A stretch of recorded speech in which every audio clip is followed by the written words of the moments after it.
ഈ സൂംബ ഡാൻസുമായി ബന്ധപ്പെട്ട ഒരു വിവാദം ഇങ്ങനെ ചർച്ച ചെയ്യുകയാണ്. അതിൽ ചില സമുദായ സംഘടനകൾ അത് പാടില്ല, അല്പവസ്ത്രധാരണത്തിൻ്റെ മറ്റെന്തൊക്കെയോ പറഞ്ഞ് അതിനെ എതിർക്കുന്ന കുറേ പേർ, അത് വളരെ ഭീകരമായ വിഷാംശം നിറഞ്ഞ പ്രതിരോധമാണെന്ന് പറയുന്ന മറ്റു ചിലർ, എന്തെങ്കിലും ആകട്ടെ എന്ന് പറയുന്ന നോക്കിക്കൊണ്ടിരിക്കുന്ന മറ്റു ചിലർ, ഇങ്ങനെ വ്യത്യസ്തമായ ചർച്ചകൾ ഇതിൽ നടക്കുന്നുണ്ട്. അപ്പോൾ അതുമായി ബന്ധപ്പെട്ട് എൻ്റെ ഒരു അഭിപ്രായ പ്രകടനം, എൻ്റെ ഒരു നിലപാട് അതിനെ സംബന്ധിച്ചുള്ളതാണ് എനിക്ക് പറയാനുള്ളത്. ഈ സൂംബ ഡാൻസ് എന്ന് പറയുന്നത് നമ്മുടെ ശരീരത്തിൻ്റെ ഒരു ഫിറ്റ്നസ് വർദ്ധിപ്പിക്കുന്നത്, അത് ഒരു കായിക വ്യായാമം എന്നുള്ള രീതിയിൽ അല്ലാതെ തന്നെ ഒരു താളാത്മകമായും ചലനാത്മകമായും ഒക്കെ മനസ്സുകൂടി അതിൽ ഇഴുകിച്ചേർന്നൊരു ഫിറ്റ്നസ് വർദ്ധിപ്പിക്കുന്ന ഒരു സംഗതിയാണ് ഈ സൂംബ ഡാൻസ്. 90കളിലാണ് കൊളംബിയയിലെ വളരെ പ്രശസ്തനായ ബാറ്റോ പെറസ് എന്ന് പറയുന്ന ഒരാളാണ് ലാറ്റിൻ അമേരിക്കൻ സംഗീതവും ഒക്കെ കൂടി ഇതിൽ ചേർത്ത് വെച്ച് ഇത്തരത്തിലൊരു സംഗതി ഉണ്ടാക്കിയെടുത്തത്. അത് ഒരു താളാത്മകമായ വ്യായാമ പ്രക്രിയ എന്നുള്ളത് തന്നെയാണ് അതിൻ്റെ ഒരു പ്രധാനപ്പെട്ട കാര്യം. അതിനെ ഇപ്പം നമ്മൾ ഒരു പരിപാടി കൊണ്ടുവരുമ്പോൾ അതിനെല്ലാം അതുകൊണ്ട് എന്ത് ഗുണം, അത് മതപരമായ കണ്ണുകളിൽ, അത്തരം കണ്ണുകളിലൊക്കെ അതിനെ ആദ്യം മുതലേ തൂക്കി നോക്കേണ്ട ഒരു ആവശ്യമില്ല എന്നുള്ളതാണ് അതിൻ്റെ ഒരു പ്രാഥമികമായ അഭിപ്രായം. ഇപ്പോൾ പല സമുദായ സംഘടനകളും രാഷ്ട്രീയ സംഘടനകളും ഒക്കെ ഒത്തിരി കാര്യങ്ങൾ ചെയ്യാറുണ്ട്. അതായത് മരം വെച്ച് പിടിപ്പിക്കുന്നതിൻ്റെ ഭാഗമായി കായൽ യാത്ര നടത്താറുണ്ട്. കായൽ യാത്ര നടത്തിയ മരം ഉണ്ടാവുമോ? പിന്നെ എത്രയോ മുസ്ലിം സമുദായ സംഘടനകൾ മദ്യത്തിനെതിരെയുള്ള പോരാട്ടത്തിൻ്റെ ഭാഗമായി ലഘുലേഖ പുറത്തിറക്കൽ, പിന്നെ അതുപോലെ തന്നെ ദീപം തെളിച്ചു വെക്കൽ, അതുപോലെ സൈക്കിൾ ചവിട്ടൽ, അതുപോലെ ഫുട്ബോൾ കളിപ്പിക്കൽ, ഇതൊക്കെ നടക്കുന്നുണ്ട്. ഇതുവല്ലവും ഈ വ്യാപകമാകുന്ന ലഹരി ഉപയോഗങ്ങൾക്ക് എന്തെങ്കിലും ഫലപ്രദമായൊരു പ്രതിരോധമാണോ എന്നൊക്കെ ചോദിച്ചാൽ ഇതൊക്കെ ഒരു പ്രതീകാത്മകമായി അതിനോടൊപ്പം ചേരുന്നു എന്നുള്ളതിനപ്പുറത്ത് അതിൽ വലിയ പ്രസക്തിയില്ല. അപ്പോൾ അതുപോലെ തന്നെയുള്ള ഒരു സംഗതിയായി ഇതിനെ കാണേണ്ടതാണ്. ഇതിലിപ്പോൾ അല്പവസ്ത്രം ധരിക്കണം എന്നൊന്നും ഒരു നിർബന്ധവുമില്ല. നിൽക്കുന്നിടത്ത് നിന്ന് ഡാൻസ് കളിക്കുന്നത് കൊണ്ട് ഇഴുകിച്ചേരലോ മറ്റ് ചേരലോ ഒന്നും പ്രത്യേകിച്ച് അത്തരത്തിലൊരു ആംഗിളിൽ പ്രത്യേകിച്ചൊരു വിമർശനമൊന്നും ഉന്നയിക്കുന്നതിൽ അർത്ഥമില്ല. പക്ഷേ അതിലെനിക്ക് വേറിട്ടൊരു നിലപാടുള്ളത് എന്താണെന്ന് വെച്ചാൽ ഇതൊന്നുമല്ല. നമ്മളിപ്പോൾ സാധാരണ പറയുമല്ലോ, പാരസിറ്റമോൾ നല്ലതാണോ, എഫക്റ്റീവാണോ എന്ന് ചോദിക്കുന്നത് പോലെ, അനാൽജസിൻ എഫക്റ്റീവാണോ എന്ന് ചോദിക്കുന്നത് പോലെ, എക്കോസ്പിരിൻ എഫക്റ്റീവാണോ എന്ന് ചോദിക്കുന്നത് പോലെ, ആ മരുന്നിൻ്റെ കണ്ടൻറ്റിനെ കുറിച്ച് മാത്രമല്ല അതിലെ പ്രസക്തി, അത് കണ്ടൻറ്റൊക്കെ അതിലുണ്ടാവും. അത് ഈ കൊടുക്കുന്ന പേഷ്യൻറ്റിന് അതാണോ ആവശ്യം എന്നുള്ളതാണ് അതിൻ്റെ ഒരു പ്രധാനപ്പെട്ട കാര്യം. നമ്മൾ ഏതൊരു രോഗിക്ക് കൊടുക്കുമ്പോൾ ആ രോഗിയുടെ ശാരീരികാവസ്ഥയിൽ ഈ മരുന്നാണോ ആ രോഗിക്ക് ചേരുക, അതോ കുറച്ചുകൂടി മെച്ചപ്പെട്ട മരുന്നാണോ? ഞാനിത് പറയാൻ എനിക്ക് അവകാശമുള്ളത് എന്താണെന്ന് ചോദിച്ചാൽ, പൊതുവിദ്യാലയങ്ങളിലും CBSE മാനേജ്മെൻറ്റ് വിദ്യാലയങ്ങളിലും കുട്ടികളെ പഠിപ്പിച്ച ഒരു രക്ഷകർത്താവാണ് ഞാൻ പഠിച്ചത് മുഴുവൻ പൊതുവിദ്യാലയത്തിലുമാണ്. അപ്പോൾ അതുകൊണ്ട് തന്നെ അതിനകത്തുള്ള കാലാതിവൃത്തിയായ മാറ്റവും കുറവുകളും അതിൻ്റെ ന്യൂനതകളും ഒക്കെ നമുക്ക് നന്നായി അറിയാവുന്നതാണ്. യഥാർത്ഥത്തിൽ ഈ പൊതുവിദ്യാലയവും മാനേജ്മെൻറ്റ് സ്കൂളുകളും നോക്കുമ്പോൾ ഈ സൂംബ ഡാൻസ് പോലെയുള്ള സംഗതി കൂടുതൽ ആവശ്യം മാനേജ്മെൻറ്റ് സ്കൂളുകൾക്കാണ്. അവിടെ എന്താ സംഭവിക്കുന്നതെന്ന് ചോദിച്ചാൽ, 6:45 7 മണിക്കോ ഒരു കുട്ടിയെ വാരിയെടുത്തിട്ട് ബക്കറ്റിലിട്ട് ബക്കറ്റിൽ നിന്ന് കൊച്ചു ചാടി പുറത്ത് വീണ് ഓടിപ്പോകുന്നതിനിടയിൽ പുറത്ത് പിടിച്ചുകൊണ്ട് നിൽക്കുന്ന യൂണിഫോം ഇങ്ങനെ വീശി പിടിച്ച് അതിലേക്ക് കുട്ടി ഓടിക്കയറി നിക്കറിലേക്ക് എടുത്ത് ചാടി ബെൽറ്റ് അമ്മുമ്മ സഹിതം പിടിച്ചിട്ട് കൊടുത്ത് രാവിലെ 6:45 7 മണിക്കോ വണ്ടി കയറ്റിയാൽ 9:30 ജ്യൂസ് അടിക്കുന്നത് പോലെ കറങ്ങിയാണ് ഈ സ്കൂളിലെത്തുന്നത്. പിന്നെ തുടർച്ചയായ ക്ലാസ്സുകൾ, അത് കഴിഞ്ഞ് ഓടി പുറത്തേക്ക് ഇറങ്ങി വരുമ്പോഴേക്ക് അടുത്ത ട്യൂഷൻ ഒക്കെയായി ഒരുതരം ബ്രോയിലർ കോഴികൾ പോലെ വളരുന്ന ഒരുപാട് കുട്ടികളെ കാണാൻ കഴിയുന്നത് മാനേജ്മെൻറ്റ് സ്കൂളിലാണ്. പിന്നെ 10 മണിക്ക് കടി, 8 മണിക്ക് കടി, പിന്നെ 4 മണിക്ക് കടി, ഇങ്ങനെയൊക്കെയുള്ള വ്യത്യസ്തമായ കടികളിലെല്ലാം വരുന്നത് ന്യൂജൻ ഫുഡുകളുമാണ്. അപ്പോൾ അതിൻ്റെ പ്രശ്നം അവിടെയാണുള്ളത്. അവിടെ യഥാർത്ഥത്തിൽ കണ്ടൻറ്റ് ധാരാളമായുണ്ട്, പക്ഷേ അവർക്കൊരു ആയാസത്തിനോ ഒരു ശാരീരികമായ ഇൻവോൾവ്മെൻറ്റിനോ ഉള്ള സ്പേസ് വളരെ കുറവാണ്. പിന്നെ ചില സ്ഥലങ്ങളിലൊക്കെ ഫുട്ബോൾ, ബാഡ്മിൻ്റൺ എന്നൊക്കെ പറഞ്ഞ് അതൊക്കെ എക്സ്ട്രാ പേയ്മെൻറ്റിൽ കൂടുതൽ കാശ് കൊടുത്ത് കൂടുതൽ സമയം ചിലവഴിച്ച് നിൽക്കേണ്ടതാണ്. അതൊക്കെ ട്യൂഷനൊക്കെ തടസ്സപ്പെടുന്നതിന് കാരണമാണ്. പക്ഷേ സർക്കാർ സ്കൂളുകളിലേക്ക് വരുമ്പോൾ സർക്കാർ സ്കൂളുകൾക്ക് ഇന്ന് നഷ്ടപ്പെട്ടത് എന്താ?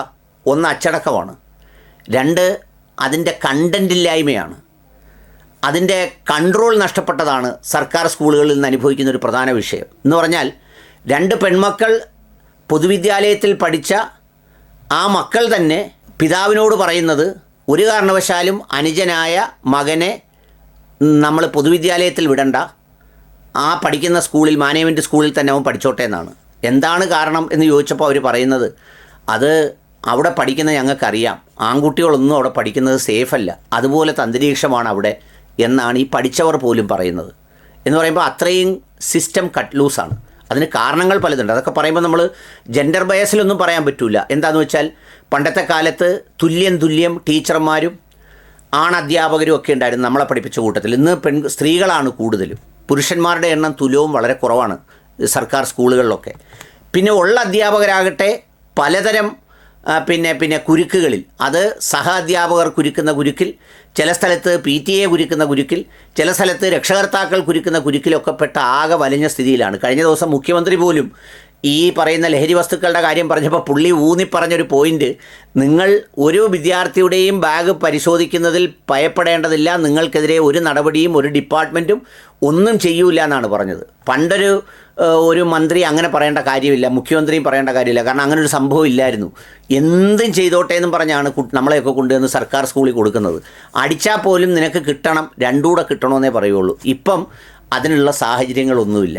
അപ്പോൾ യഥാർത്ഥത്തിൽ അവിടുത്തെ ആവശ്യം ഈ പറയുന്ന സംഗതികളല്ല. മര്യാദയ്ക്ക് മെയിൻറ്റെയിൻ ചെയ്യപ്പെടുന്ന ഒരു ബാത്റൂമില്ല.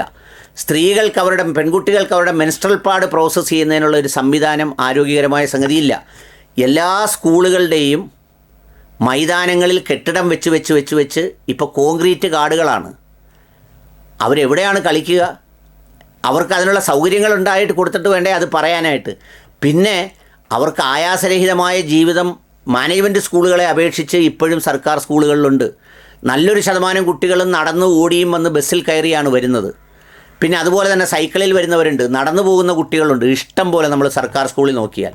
അപ്പോൾ പിന്നെയും അവിടെ ഈ പറയുന്ന ഒരു സൂംബ ഡാൻസ് പോലെ ഒരു സംഗതി വെച്ച് അതിനെ വീണ്ടും കട്ട് ലൂസ് ചെയ്യേണ്ട കാര്യമില്ല. ഇപ്പോൾ എന്നോട് ചോദിക്കുകയാണ് എൻ്റെ പ്രദേശത്തെ പിന്നെ സർക്കാർ സ്കൂളിലെ കുട്ടികൾക്ക് എന്താണ് വേണ്ടതെന്ന് ചോദിച്ചാൽ, ഞാൻ 2-3 അധ്യാപകരുടെ പേര്, പാരലൽ സമാന്തര വിദ്യാഭ്യാസവും ട്യൂഷനും നടത്തുന്ന അധ്യാപകരാണ്, ആ അധ്യാപകരുടെ പേര് പറഞ്ഞിട്ട് ഞാൻ പറയും, ആ അധ്യാപകരുടെ ആ സബ്ജക്റ്റിൽ, കണക്കിൽ, ഇംഗ്ലീഷിൽ, ഫിസിക്സിൽ ഇന്ന അധ്യാപകരുടെ, കെമിസ്ട്രിയിൽ ഇന്ന അധ്യാപകരുടെ കോച്ചിങ് എല്ലാ കുട്ടികൾക്കും കൊടുക്കാനൊരു സമ്പ്രദായം ഉണ്ടായാൽ ഈ സ്കൂളുകളിലെ കുട്ടികളുടെ ഒരു വിദ്യാഭ്യാസ നിലവാരം ഉയരുമെന്ന് പറയും. അവരവിടെ പോയി പഠിക്കുന്നതുകൊണ്ടാണ് പലപ്പോഴും ഇനി വരാൻ പോകുന്നൊരു ദുരന്തം എന്താ?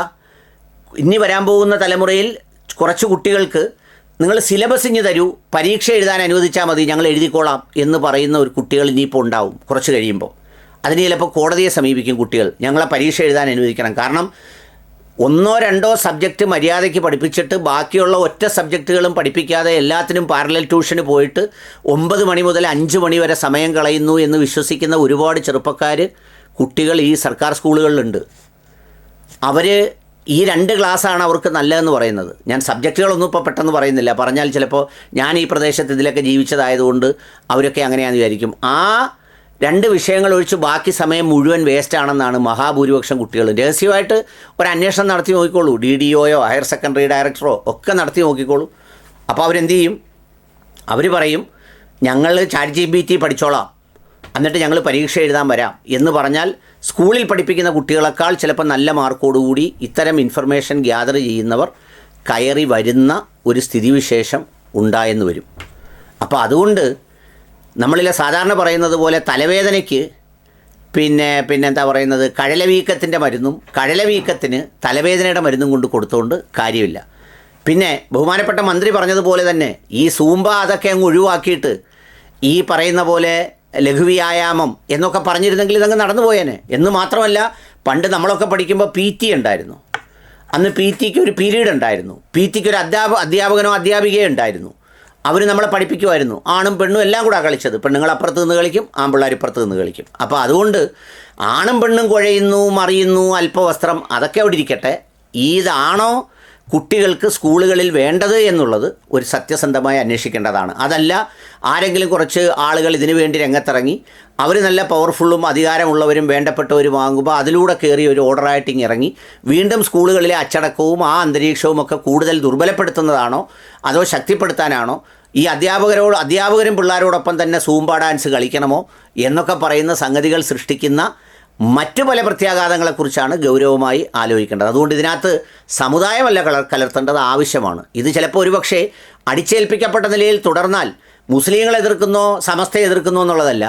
ഒരുമാതിരി പഠിക്കുന്ന കുട്ടികളും ഇനി ഈ പൊതുവിദ്യാലയങ്ങൾ വിട്ട് പിന്നെ എവിടെയൊക്കെ നമ്മുടെ മാനേജ്മെൻറ്റ് സ്കൂളിലേക്ക് ചേക്കേറിയാൽ ഒരുപാട് അധ്യാപകരുടെ സ്ഥിതി ഗോവിന്ദ ആകുന്ന ഒരവസ്ഥയിലേക്ക് എത്തിച്ചേരും. അതാണ് ഗൗരവമായി പരിഗണിക്കേണ്ടത്.